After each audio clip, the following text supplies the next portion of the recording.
Good afternoon, and welcome, ladies and gentlemen, welcome. My name is Fred Brown. I'm a partner at Oliver Wyman. I am the COO of our 3D Carbon Accounting Service. It's a great pleasure to welcome you to this Finance and Reporting Forum as part of Innovation Zero. I should declare straight away that my boss, Barry Wilkinson, is on the panel. He writes my year-end review, so please at the end be fulsome in your applause. If you're thinking is a standing ovation like Film Festival too much, no, it's not. Well, the people at the back are saying, I'm standing already. It's just an ovation. Good. Right, so without further ado, let's test the applause. Moderating is the wonderful Kalyani Inampudi. She is an independent ESG and carbon consultant. Over to you, please introduce your panel. So good afternoon, everyone. Good to see you all here, actually, and it's quite exciting to be here. I work in ESG and carbon space, and currently I'm working with project developers in Kenya, Nairobi, and then also fund managers in emerging markets. So this is my very focused area right now, and it's great to be here to moderate this topic in ESG and carbon space. So we have a great panel here today: Sarah, Pedro, Barry, and Justin, whom we're going to talk through about the latest innovation in ESG and climate risk reporting. As we all know, the ESG and climate risk reporting is evolving. They stand many challenges, such as comparability, transparency, and consistency. And several frameworks exist right now. So voluntary, mandatory, and of course regulatory. And evolving ESG regulations and complex ESG data management can make it more challenging. So today we're going to focus, what innovative tools are lying out there, and actually what is the space the regulator is going to do in this space. So Sarah is going to throw some insights from FCA point of view, and we're going to also talk about the key takeaways and the best practices, from the fund manager's perspective from Justin. And to start off with, so we all know that, Pedro and Barry, this is specifically for you to start with the first question. We all know that there's so much of innovation is happening right now. We have AI, ML, NLP, machine language tools, and also the latest one is ChatGPT. But do you think this is actually helping in transparency and making it more or less challenging when it comes to ESG and climate data risk, actually? Yeah. Would you like to start? Yeah. Yeah, I can start. So I run a carbon accountancy company, and we prepare the emissions for big corporations, car companies, airlines, etc. And we're trying to get the truth out there, right? We're trying to get the information that's actually happening, the actual emissions, report them truthfully. And my problem with AI is that if you try ChatGPT, it's not always authentic, right? It's very good at writing prose. But it's, I recently got it to ask, to write my CV, and it said, oh, Barry Wilkinson used to work at McKinsey, and he's currently the head of insurance at Oliver Wyman. It was a really beautiful CV, but none of it was true, right? So it's more important that we're getting the truthful information. So I'm more excited about, there's a lot of tech companies that are out there, actually similar to Pedro's, who are getting the actual accurate information so that they can be fed through the supply chain to the bigger companies, allow us to track it in a very accurate way. And maybe we'll use some AI to do some matching. You might have 600,000 components in an aircraft that need mapping. You don't want to do that manually, right? We need automated techniques. But for the time being, and actually regulators generally don't like AI. I've been working in banks, and they want transparency, and AI is a bit of a black box. So I would say a little bit of caution on the AI side of things. Yeah. Pedro, what do you think from tech innovation perspective? Yeah, I totally agree with Bart's points. I've been calling myself data scientist for over 10 years, so I totally agree that, AI with bad data can give lots of trouble. But yeah, also, I should mention as well, or bring here as well other points, starting from my official affiliation today, which is with ISO, no? I do have several roles, but in ISO, for those of you who don't know, it's the International Standards Organization, and this, one of the reasons why I started to get involved with ISO is actually partly because of that point on data quality.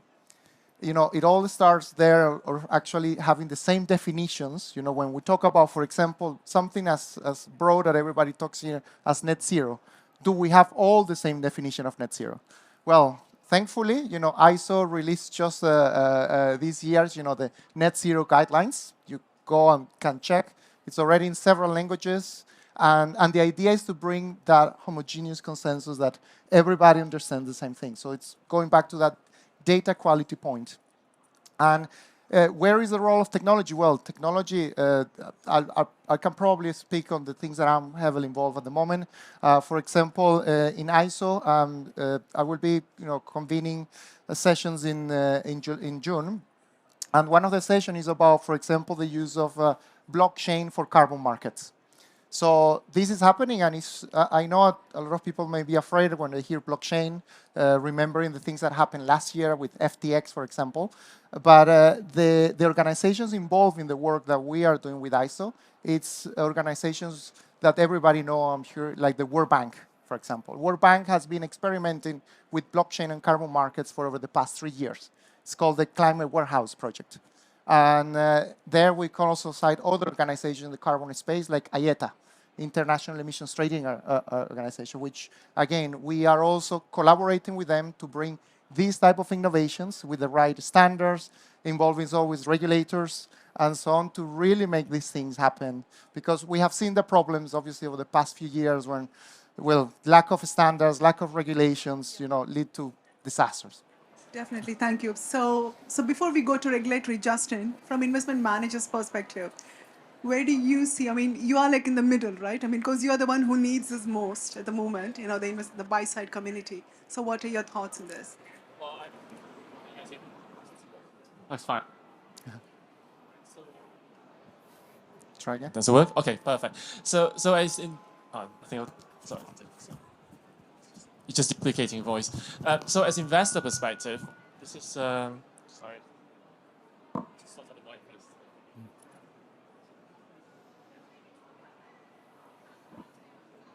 Right, let's drop that one. And so yes, as investor perspective, yes, accuracy data is certainly very important. So a lot of large corporates, as you guys may know, they all have pledged towards net zero for 2050, 2030, or whatever time frame, but with no idea whether they will meet it.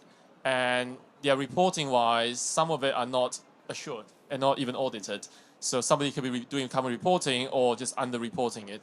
I mean, forget about scope 3. If you just look at scope 1 itself, there is different ways of accounting it. So I think data set like yourself, being able to have the accuracy of data comes in is quite handy. And it's not just about carbon data. I know we all talk about carbon a lot. There are other issues around the chain that you don't, as investors, the last thing you want is surprises. And this is what happens when you see the market prices tank on the company because there are surprises. So you want to be able to understand things. So things like supply chain. I was speaking to a company just now, it's pretty cool. They can track supply chains of every single component. Now that would be very useful data points for investors. Thanks so much, Justin. So, Sarah, now it's a regulatory.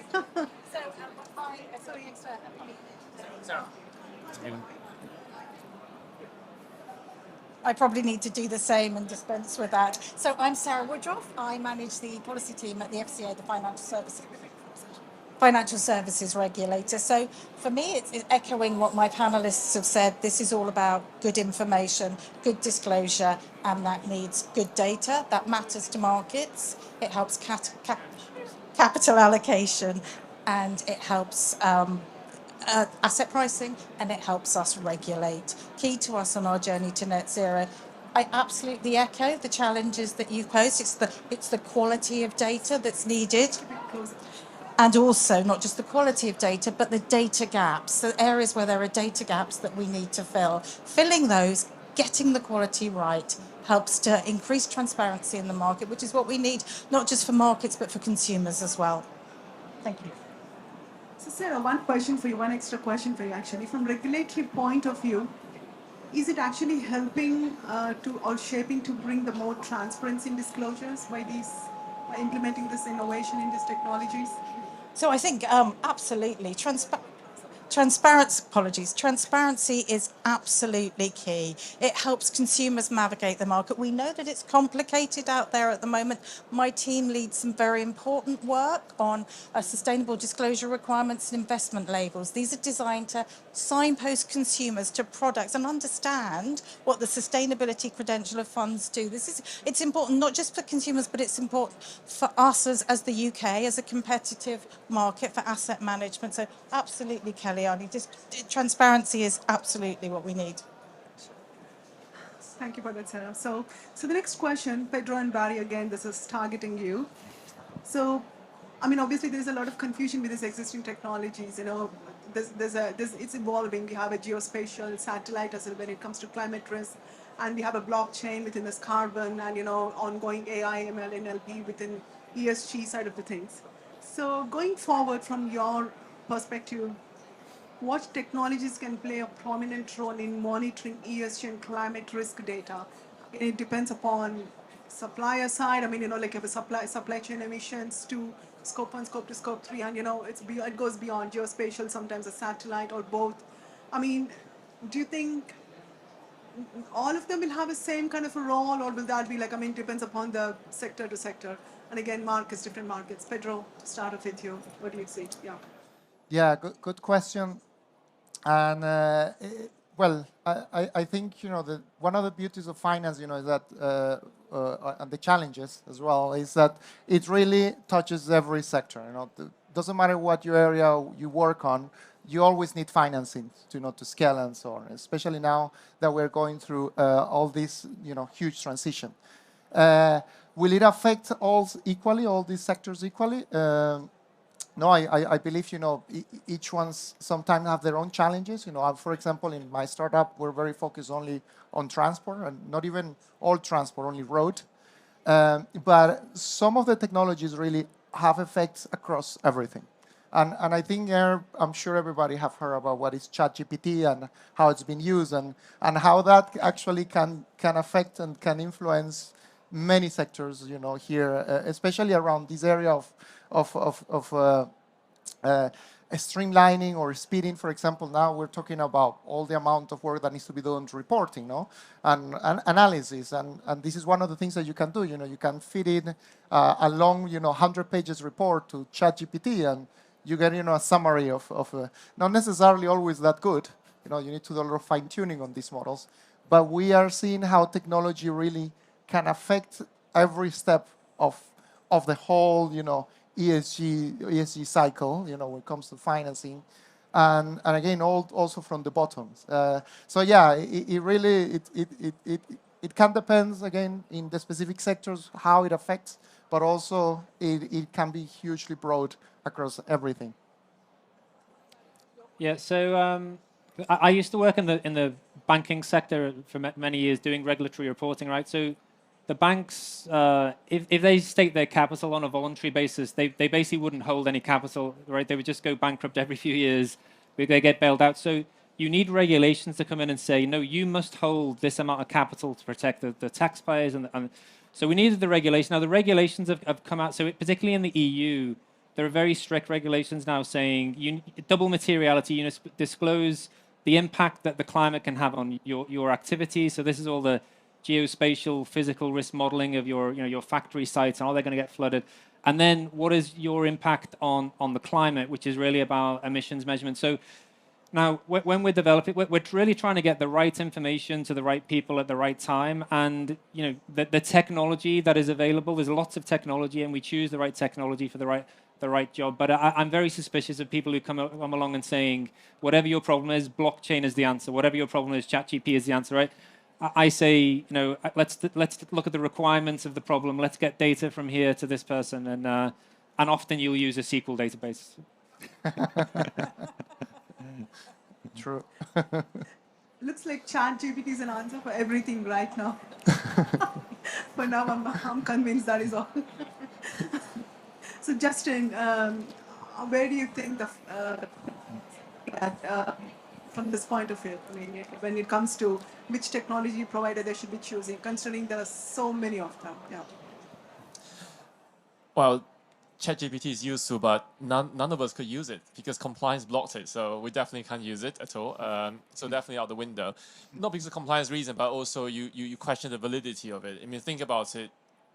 Your own pension money or your own personal wealth giving to a manager who is managing based on ChatGPT, I start asking big questions.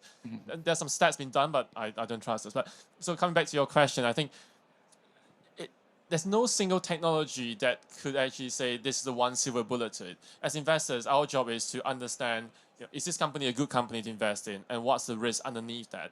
And based on that investment thesis, then we go, okay, what do we need to help us get those information? What edge can we get? So a couple of years ago, there was a lot of AI, so news fed sentiment type data set, which is useful. So you sort of understand news sentiment of companies, and then you sort of gauge in terms of where that company is going to go to, and then how would that affect security price. So like 2 years ago, the company I used to work for, we were able to source out a company that has a small news feed in some local markets that they were mistreating old people in their old people's home. But the mass market didn't pick it up. But we were using technology to be able to scrape the news. And then, so we take the trades in the right direction. And then 6 months later, a journalist release it and then show how bad they treat old people. For example, they only allow old people 3 nappies a day, which is a bit terrible. So it's the information data like this that becomes useful. And so all the other data set like climate, supply chain, again, those are very useful information to be able to understand how resilient is a company's supply chain. So you got 2 companies that are, I don't know, if they make consumer goods, you want to know which one will be more resilient in the longer term. Would there be any disruption in their supply chain for raw materials? So yes, there's still a lot of innovation out there. I don't think it's an end job, because once you finish something, there's always something else that you can do. So climate data is one important thing. Supply chain is important. Employee data, I mean, employee data is a massive gap out there. Any tech guys out there who could solve this problem on the employee data set, come and talk to me. I definitely want to talk about that. Sarah, my question to you, is FCA going to regulate ChatGPT? Just curious. What a great question. No, Is just regulation always the answer? No, I mean, so it was just a serious question, but I mean, I wanted to know, so how can a regulatory help in implementing this technology at a larger scale? I mean, the first point is, I mean, from my research, there are like more than 300 data vendors out there, I mean, globally, which include also AI, ML guys. They're not regulated, so they come with their own standards, with their own taxonomies, and it's conflicting, right? I mean, so that's the reason you're bringing more regulations into the picture. SFDR, you have the EU taxonomy, so there'll be more coming up. So, do you think you see? I think you've lost. Yeah. I think that was, do I see something happening with the technology providers? That's a great question. Thank you very much.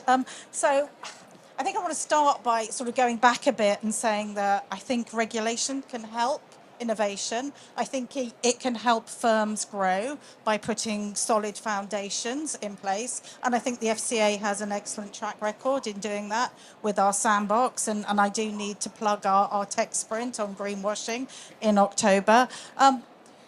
The question about whether regulation can help firms grow at scale or technology grow at scale is interesting. I think it's more about getting regulation right and getting it proportionate so that it provides the right outcomes for markets and consumers. You'll be aware that Treasury have launched a consultation on ESG ratings providers and out for consultation until the end of June. We've signalled our support for that and would look to.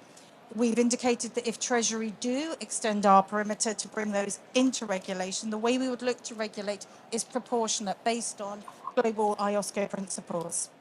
Thank you.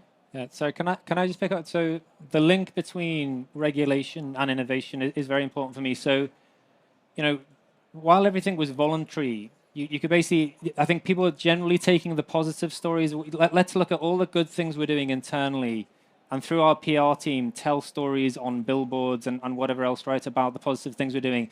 And they weren't telling stories about how much phosphate they were dumping in the lake or how much, the hundreds of millions of tons of emissions that they're pumping into the sky, right? So, because obviously the customers wouldn't react very positively. You need the regulators to come in and say, actually, you now must disclose everything, whole truth and nothing but the truth, not just the positive stories. There might be some positive stories you can throw in there, but also let's get all of this stuff, all these negative externalities you're pushing onto the society and the environment now need to be disclosed. Now, in parallel, companies are setting targets saying by 2035, I'm going to reduce by 30%, by 2050, whatever. So I've had companies said to me, I don't know how I'm going to hit these targets. I've told everybody now, I'm growing my business. I'm going to double my revenues over the next 30 years. How am I going to bring my emissions down by 30 or 50%? But they either have to say, I'm not going to hit the targets, or I'm going to actually start doing some action. And that's where the innovation comes in, because you say, well, actually, how can I grow my revenue and reduce my emissions. That requires people to do something different. At the moment, they don't have to innovate. They can just continue to just do whatever they're doing and just voluntarily report whatever they feel like. Just sort of wrap it up on what you say, actually. As investor side, again, we see a lot of companies doing exactly that. They make all these pledges. So an example is, if you guys remember, David Attenborough's Blue Planet program came out, everybody was so passionate about plastic, and all these consumer goods companies all come up with these pledges for plastic. And if you look at the Ellen McCartney's study, sort of status report every year, the target is up there, the status every year is down there. And they are very close to the deadline, but they're not even doing it. So the regulation comes in quite nicely to be able to go, actually, you need to do what you say you're doing. And as investors, it helps a lot, because when you see companies don't delivering, what's the punishment for that? But if there is regulation pushing it, that means this company could get fines, could get into issues on the consumer side, and there is a market impact to it, and that becomes useful. So we always welcome regulations.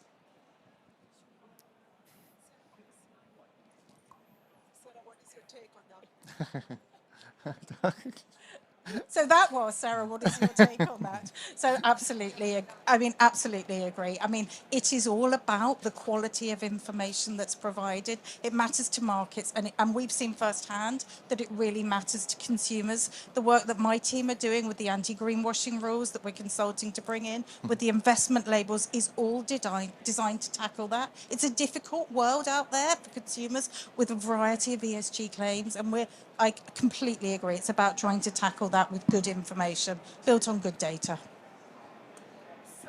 Thank you so much. Can you all hear me? Yeah, okay. So greenwashing, right? I mean, it's contagious, right? Greenwashing. So we know that there's a lot of innovation happening on the name of greenwashing, or to get rid of greenwashing. So we have regulatory pressures, we have like the mandatory, then we have like a voluntary disclosures coming into the picture. So from your point of view, Pedro and Barry, for you both, where do you think the technology can play an effective role in that particular aspect of greenwashing? I mean, how can you detect that greenwashing? I mean, it's super hard to detect, right, in first place. I mean, it's people just go with what companies are giving, in the reports, they're claiming. But I mean, do you think, if not ChatGPT, I mean, something else could be a effective role that could play? Like, I mean, NLP in this case? Yeah, thank you. I was driving with my family into Gatwick Airport one day, and my son said, "Dad, it says Gatwick Airport is a zero emissions airport. That's not right, is it?" And I was like, that's not right. So so the answer is probably somewhere between 50 and 100 million tons of CO2 annually, right? So at some point, the regulators will say, you now have to publish that. The CFO has to sign off on it, and the tabloids will say they'll do it side by side, right? The zero emissions airports, it's actually 50 million tons, right? And this is what greenwashing is now. In the EU, this is actually I'd say we're a year ahead, where they've actually got regulations already about greenwashing coming in. They've got these disclosure requirements coming in. So the finance functions of these companies are they're saying, all these sustainability people who've been working for the PR and marketing function, well, they're either gone, or you're coming into the sustainability reporting function, which reports into finance. And the finance people are just basically saying, we are gagging you for the next 2 years while we sort out this mess, this gap between what we've been saying and what we have to publish in 2 years' time. There's a huge gap, right? So they're basically, now people are saying this is green hushing, because they're saying, if I say nothing for 2 years, but it's still better than greenwashing, because you're still, in greenwashing, you're lying, and in green hushing, you're not lying. But it's an omission. I still think an omission is better than a lie. I don't know. Who's with me? And actually, ChatGPT can detect the greenwashing underlines. Well, I wouldn't. I think we need to give other examples beyond ChatGPT. I think, well, we could give examples of some that are actually here. No, there is the and the use of satellite imaging, for example. Well, now thanks to the widespread, of satellites, there are few, of the European programs, for example, where we're getting more satellites with more data and more frequently as well. So you can actually start tracking things of several times per day, if you want. So no, this type of technology is becoming more widely available. We have examples companies here, or non-profits, which are backed up by Google and some other bigs. And this obviously helps to address this greenwashing, because you have a kind of, because to detect this type of greenwashing, you need some kind of independent other source, so something else that is not self-reported. Because if it is self-reported, okay, you can have auditors coming in and checking, but if you have another third in the total independent party or independent data source can help. And obviously, yes, satellite, it is becoming bigger and bigger, as again, technology there and innovation playing a big role. But I also, probably going back to my standard, hat, I should also highlight the importance of also agreeing on what exactly are you measuring and how are you measuring. It is extremely important. I'll give you the example, in fact, that when we talk about emissions, in fact, emissions alone, CO2 alone, is usually not a very good metric to operate. Why? Because, well, a bigger company have bigger emissions, just because they are bigger.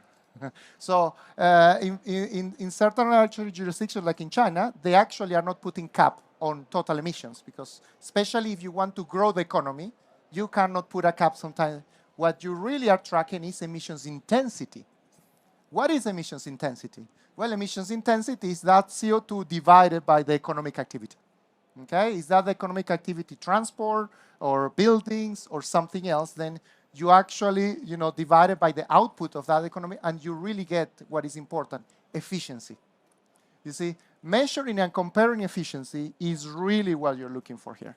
Because, ways to help in eradicating the greenwashing. It is, and ultimately, that is one of the key things that because let's be honest, when we need to still grow the economy. There is still a lot of work to do. Emissions continue to grow because, we continue using, hunger for power and energy and economic output. So that's going to happen. But what we need to be is, increase this efficiency, when it comes to CO2, until we'll reach, that point of, net zero by 2050 or earlier. So, Justin, from investment managers' perspective, how are you looking at the greenwashing before we go to regulatory? Yeah. This is becoming fun. Okay, it works. Yeah, greenwashing is a big issue. Like I said early on, the remarks is a lot of companies. My biggest concern is they're not going to deliver what they're going to deliver, and the litigation kicks in. Now, litigation can come in very different shapes. It could come from class action from investors, because technically, if you represent on your annual report, there could be class action lawsuit on the companies. But we haven't seen any of those yet, because it's very infancy stage on those companies. So that's number one. But I think the bigger risk, actually, that I'm more concerned about is all these companies making pledges. And if you're B2B or B2C, your scope 1 and 2 is a scope 3 for your customers. And if your customer has a scope 3 reduction target, there's a likelihood that if you don't meet it, they will just can you off, right? So for example, there's a German car maker. They have actually set scope 3 reduction targets, and they got all their tier 1 suppliers to sign up to their ambition and say, if you don't deliver what you say deliver by 27, we will find an alternative supplier. So now, if you're investors, no matter which market cap you invest in, from large to really small ones, you got to think about that. What does it mean for the growth of this company? Can this company continue to be inefficient, or would they have to invest a bit? So if they invest a bit, then you also have to think about what is the return from that investment. Are they throwing too much money versus their growth? So there's a lot of aspect of it. So yeah, greenwashing, I think those two risks will probably be the one that concerns me. So from a regulatory perspective, Sarah, how are you looking into the greenwashing? And what do you think the efficient measures the FCI is going to bring into the place, apart from the ESG regulation you're going to do very soon? Thank you. So thank you very much. So greenwashing is an issue. Another word for greenwashing is simply misleading. Absolutely. So we have rules for all financial services firms already that say you can't make claims that are not clear, that are unfair and mislead. We are also consulting on stronger anti-greenwashing rules at the moment that apply to every firm we regulate, every service. That consultation closed in January, and we're due to publish our final rules in Q3 of this year. greenwashing erodes trust. It's quite simple. It's bad for consumers and it's bad for markets. It's not good information. In terms of what we're doing as a regulator, later this year we have got a greenwashing tech sprint coming up with our peers from around the world, with the Global Financial Innovation Network, where we're looking at tools that can help tackle greenwashing at a larger scale. Thank you. That sounds very interesting. So it looks like you're rapidly advancing to cut through the greenwashing claims, and we also have a CSRD coming into the picture. So do you have any take on the CSRD, the Corporate Sustainable Reporting Directive? Thank you very much, Kelly. And we keep a very close eye on what's going on in other jurisdictions. We want to work as closely with others as possible. So yes, we do keep a very close eye, and we try and work with others as much as we can. In terms of a sort of a view on that, it's probably one that's best for my other panelists. But yes, we're working very closely with others. Thank you. So thank you. So before we go to audience, I have one last question for all of you. So I think, does the more regulatory involvement can tackle this challenge, the disclosure challenge, or will be the technology innovation will find the right answers, or both? Sarah, let's start with Pedro. Do you want to? Yeah. With who? Pedro. Okay, sorry, I missed that part there. I have to be honest. I'm very biased. I've been working in tech for over 20 years. I love coding, etc. So I'm very biased. But the fact is, and we'll see this as comment, that there are some things that we will end up doing, or well, we're aiming to do, like circular economy. Let's pick that. There is no waste. The waste of one company will be the input of another, and so on. Full utilization, of everything, so that nothing goes to waste. This will not be possible, simply put, without tech. And there, we can cite, IoT, Internet of Things, and digital twin, and lots of things that are actually coming and picking up and becoming, more smarter and more smarter. So no, yeah, I think tech, it is a key part of this journey. In fact, sometimes you say, tech is the tool. Well, it's the essential tool that enables, some of these, goals that we are aiming for. Like circular economy is a very good example of it. But yeah, I mean, it's still a long way. We still have a lot to discover in this journey. It's 2050 still a long way from there.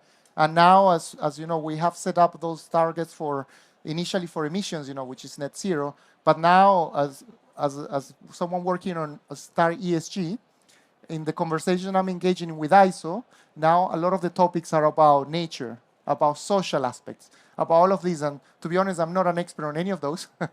I know a lot about emissions. We can talk a lot, but social aspects, very complex, because it depends on where you are. What is socially acceptable here, it may not be socially acceptable in the Middle East, for example. And I don't know, I guess tech as well may help on that, but at the end of the day as well, remember, tech doesn't have all the solutions, as we were discussing. I think Bernie mentioned a very good point. We need to focus on the problem and see how exactly the tech will fit. But yeah. Yeah, so I'll give you a case study of just like what's actually happening inside big companies now, right? So we're working for a big company in Europe at the moment. They're preparing for science-based target submission, where they've basically said we're going to set these targets. We're going to be 30% down, 90% down by this date. They've got about 6 weeks before they get to submit that now. Now, we just went in and we got every single piece of data. They're a global company. They've got lots of different business lines, operations. Got it into a single model. We baselined their emissions, mapped it into scope 1, 2, and 3, category 3.1, 3.0, every single thing, right? We got them to agree on all the assumptions. They wanted to be conservative. We've done it rigorously. Then this week, we built the forecasting. So they sent us all their growth for their business. And then we said, OK, what are the abatement levers? We can decarbonize the energy. So today, I couldn't attend the meeting because I was speaking here. But the team are presenting this model. Now, what the model does, it says, actually, your emissions are going to triple between now and 2050 if you do nothing. Then you'll, with some passive abatements, the decarbonization of the energy grid, and maybe upstream, some oil company stops venting its, methane, or you can shave some of that off. But actually, you need to take some action, because the only other way you're going to hit those targets is by shrinking your business, right? So they're going to be in these meetings for the next, and you know, science-based targets are hard asses, right? You send it in and they say, don't send me your marketing literature. I want to see your actual actions and plans that support. I want to see the documentation behind the models. So, you know, they could say, well, we'll just drop the targets. We're not going to hit it, right? And they start telling the truth that they're not, or they actually have to start. So these are big strategic, they're going to be very senior people in this meeting. And it's going to be, so technology, you can see, enabled that discussion. But it's the business people who ultimately need to say, we need to get out of that business. We need to stop incinerating, or we need to stop sending waste to landfill. And, you know, I'll just take this quickly, actually. So I say you need both. You need the both tech and the regs at the same time, and they have different roles. I think tech, these guys have already alluded quite well. You need tech to solve problems, which we definitely need innovation, which is why all you smart people are here. Regulation is quite key to make sure that for consumers, the users, and everybody has the same level playing field. Because what you don't want is people misleading somebody else down the line, and then this whole green thing gets thrown out the window because you say the whole thing is a scam. Nobody believes in those green things. So somehow regulation can help to actually set the level playing field, so then make sure that everybody is protected from the consumer standpoint. So, Pedro, continuing your journey analogy, we are on a journey, and I completely agree. This is both of us. This is everybody in it together. Regulation needs to set the right foundation, needs to put the right building blocks. It needs to foster innovation, but this is all of us together. Sure. So that was a very good conversations on greenwashing and the technology part of where the regulation is going to play a part, and ongoing challenges, and you know what technologies could be playing an important role. So, are there any questions from audience on these topics? And we can finalize then. Thank you. Yeah.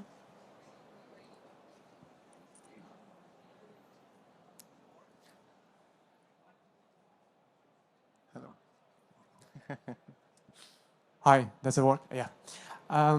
It seems that there is some backlash against some of the rules on disclosures, like in the EU, I think, reclassification of investment funds, Article 8, Article 9. I think there's some backlash from German corporates on CSRD disclosures.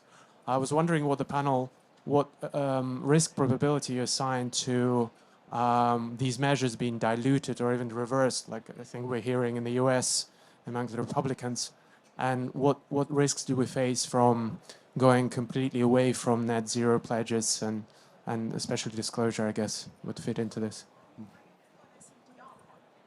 Are you asking on science, the Sustainable Finance Disclosure Regulatory? Does anybody wants to take on that? Yeah, okay. Well, actually, for the European regulation itself, there hasn't been any dilution. There's actually been clarification being released, the Q&A being released recently, and then there's a different sort of enhanced framework that will come out. Now, next year, the new commission comes in, they will review this in terms of how they can enhance it. Now, I don't see how this is going to scale back from that perspective. There's no signal that sort of gather that they will scale things back. Now, the US is a separate ballgame, it's very political, so probably don't want to speculate what the SEC is going to do from that perspective. Now, take a step away and just look at the overall macro view in terms of net zero target plans. Look, we've seen what happened with the US Inflation Reduction Act, and then how the entire world suddenly just woke up and go, gosh, we need to do something, because now the Americans are taking this very seriously.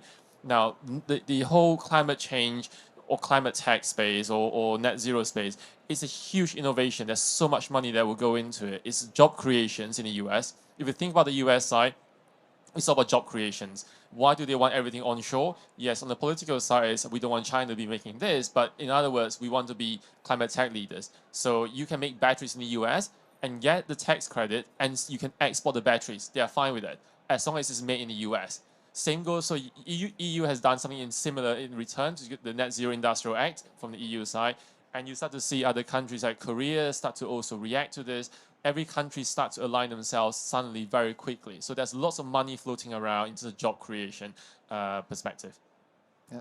yeah, I mean, if I could just say that so in the EU, there's been a few things coming back, but I actually think it's a good sign. I think these regulations are biting, right? And that's why the lobbying is beginning. These companies now realize they're running out of road, and they are trying to, dilute certain aspects of it. But the body of it is not changing. In a couple of years from now, it's all going to be out there. Everything that these companies have been doing is going to be out there, and we're having meetings with like companies who are saying, so could we just make our CSRD submission that we're not going to cut our emissions? Would we fail? We're like, well, no, you wouldn't fail, but you won't get any investment from this guy or from the banks, right? So it's they will have to do something, and I think the lobbying is a good sign that this is starting to bite. More actionable. Yeah, I think yeah. they have to be more actionable. Pedro, your take? Yeah. Yeah, I could add a bit as well, from actually standards perspective now, which I'm heavily involved. Well, the EU and the regulations, they are experts. Brussels is amazing for producing lots of regulations, and everybody knows in the world, well, oh my God, Brussels again. And so I won't comment on that. I think, the feedback given by Justin Evermer is good. But I will mention about what is happening internationally, which is very important. And well, anyone interested on what are the standards to follow for reporting, there we have the IFRS ISSB. So yeah, the International Sustainability Standards Board, by the IFRS. So, in ISO, we haven't really put a proper document saying that we are backing up that, but it is, in the background, I can tell you, I'm in all the meetings, and yes, IFRS ISSB, it is the international standards for reporting by companies. It is the minimum, and here I'll also mention a bit of, I don't want to get too technical, but Bernie already mentioned a bit before, about the materiality and double materiality. So when we really go into details, we need to talk about materiality. And IFRS SSB has the minimum materiality that will be common across the whole world. It really, if none of you know about IFRS SSB, it's kind of a merge between TCFD, in terms of framework, and just pretty much SASB, which is a Sustainability Accounting Standard Board in the US. And it is very material, so it means it's not as broad as the SFDR and the European regulations. The European regulations are a lot, as you can imagine. So IFRS SB is more condensed, and it is expected that no matter who you are, where you are in the world, you will comply with it. And well, just to let you know, it's coming from the G20, and all the G20 economies are behind that. So just to give you an idea. So it is not, because always when you are into this, but who it is, do I follow this standard, or ISO standard, or EU standard? I don't want to get into those conversations because it's complicated. But IFRS, ISSB is the guy to follow. It's still not fully published, it's coming, but yeah.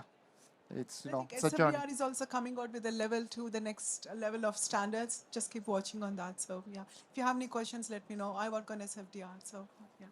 Any more questions? Yeah.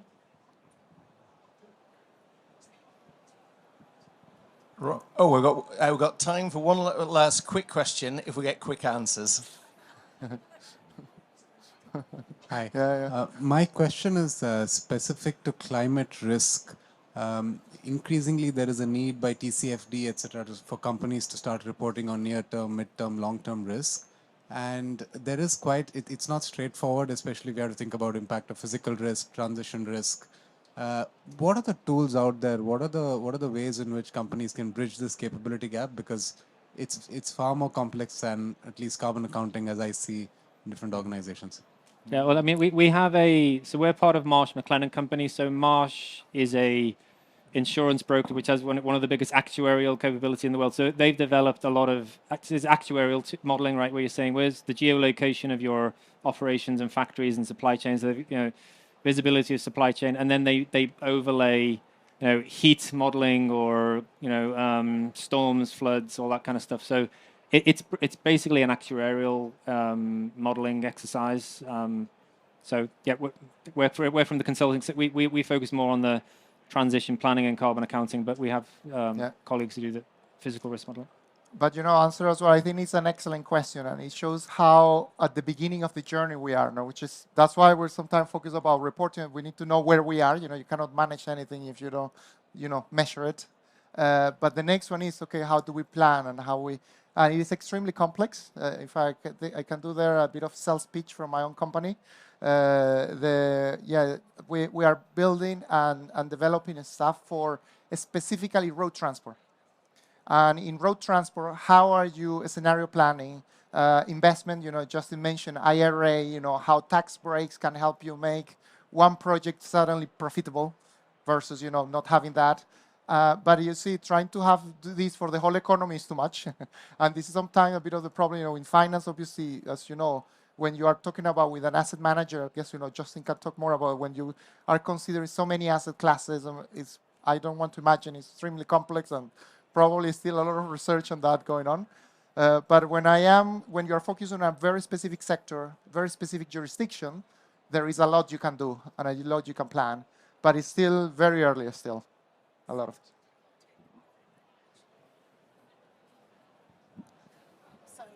Thank you very much. I would echo that. There are a need for tools, and we recognise that when we make regulation that there aren't always the tools in place. I know that we've designed some with the PRA in our climate risk forum, but absolutely, I think Pedro's right in that he points to where we are on the journey and the gaps that there are. Sure. So, unless you have any more questions, I think, oh, we're done. That's what he said. Thank you so much, Sarah, Pedro, Barry, and Justin. It's a pleasure to have you all. And I thank all the audience for your patience and for your attention, actually. And thank you so much once again. Have a great evening and afternoon, everyone. So, yeah, thank you.